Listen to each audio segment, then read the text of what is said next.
les hommes, ils te diront, les femmes ne bâtissent pas des nations. Alléluia. Mais lorsque nous allons dans la Bible dit qu'une femme sage bâtit sa maison. Oh, alléluia. Bien aimé, lorsqu'on regarde les regards du monde concernant la femme, nous savons tous, même qu'en Israël, au temps de Jésus, même avant Jésus, la femme n'était pas considérée.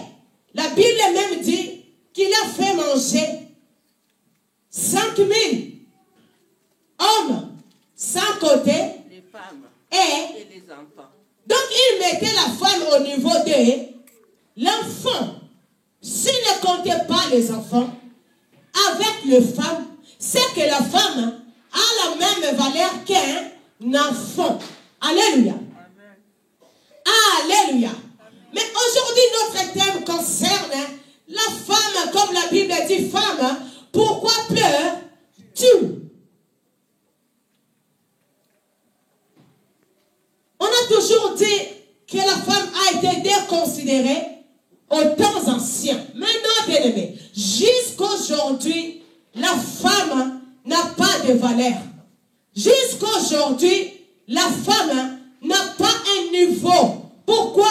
Parce que quand, dans une entreprise, le chef, c'est une femme, quand les choses ne marchent pas, tous les hommes de l'entreprise disent quoi? C'est parce qu'il y a une femme à la tête. Alléluia. Dans une maison, lorsqu'il y a un problème concernant l'enfant, le papa, il blâme qui? Il blâme sa femme. C'est comme si c'est la maman qui a envoyé l'enfant de voler, qui a envoyé l'enfant d'injurier, qui a dit à l'enfant de fuir l'école. Or, nous disons que l'homme, c'est la tête dans la famille. Mais s'il y a quelque chose qui ne va pas, c'est que c'est la faute de l'homme. Mais les hommes font tomber leur faute sur la femme. Oh, alléluia. Est-ce qu'il y a des femmes dans la salle? Oui, nous sommes là. Est-ce qu'il y a des femmes dans la salle? Est-ce que les femmes peuvent faire du bruit dans la salle? Les femmes peuvent bouger dans la salle? Bien aimé, la femme n'a pas l'importance qu'il lui faut. Or, la Bible nous dit que la femme sage bâtit sa maison. Pourquoi la Bible parle de la maison? Parce que si la femme n'arrive pas à bâtir sa maison, elle ne pourra pas aussi bâtir une nation. La nation ne commence pas par beaucoup du monde. Ça commence par le petit nombre de gens qui forment une famille, papa, maman et les enfants. Alléluia. Alléluia. C'est là que les choses commencent. Si tu n'arrives pas à bâtir dans ta maison, tu ne pourras jamais bâtir une nation. Tu ne pourras jamais bâtir dans ton église. Tu ne pourras jamais bâtir dans une entreprise.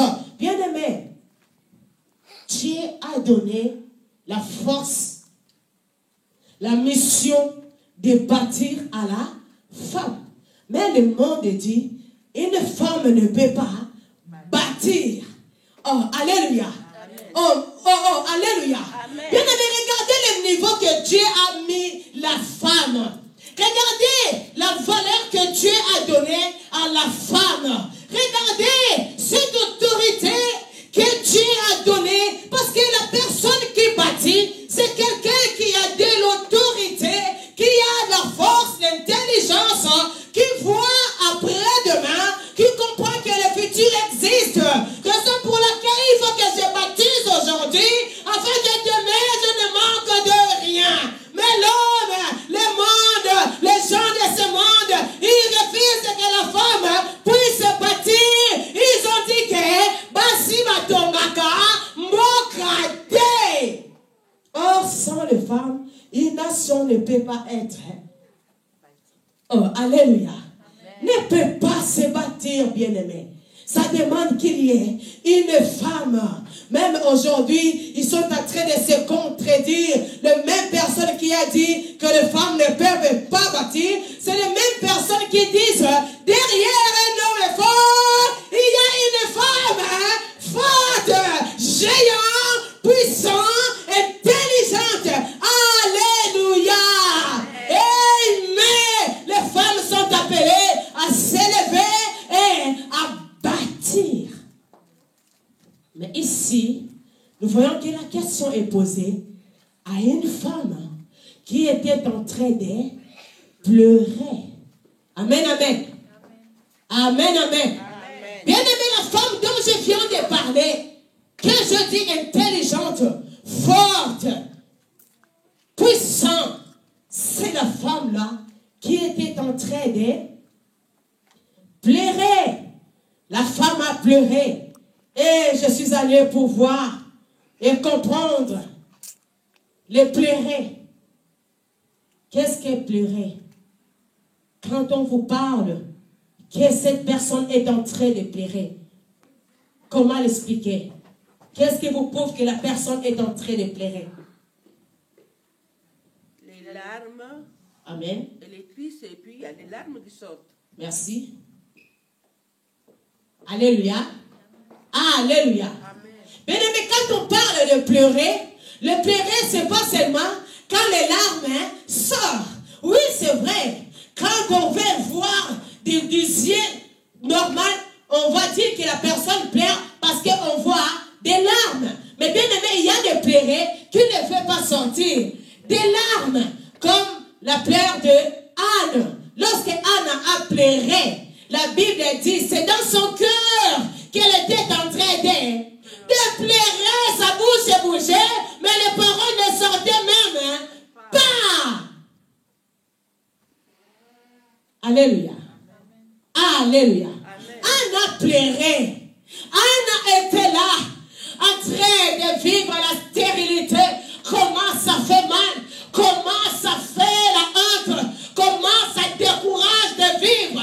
Comment ça mal? Elle était en colère. Elle était mal dans sa peau.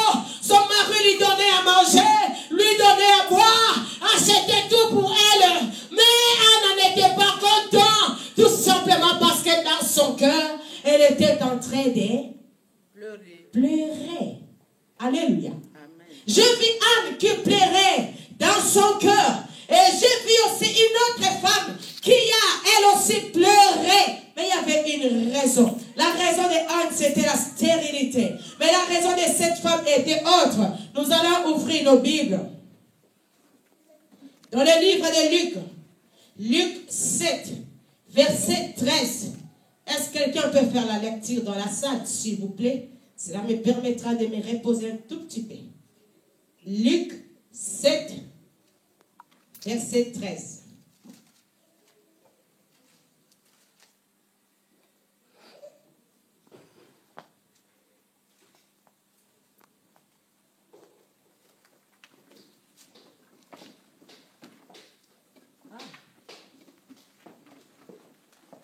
Luc 7, verset 13. Une personne peut faire la lecture dans la salle, s'il vous plaît. Je lis au nom de Jésus. Amen. Le Seigneur l'ayant vue, fit émis de compassion pour elle, et lui dit, ne pleure pas. Alléluia. Amen. Alléluia. Amen. La Bible dit, le Seigneur l'ayant vu, fit émis de compassion pour elle. Et lui dit, ne pleure pas. On a dit ne pleure pas, car la personne qui est en train de pleurer, cette femme était en train de pleurer parce qu'elle était premièrement veuve.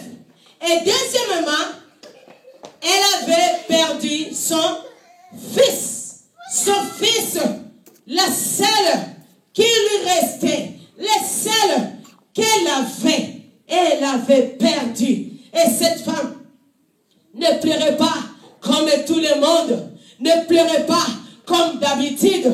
elle plairait différemment. Parce qu'au même moment qu'elle plairait son fils, au même moment, elle s'est souvenue aussi de la mort de son mari. Elle a pleuré double. Elle était là, à tel point que Jésus a regardé. Jésus fut ému de compassion. La femme pleurait terriblement.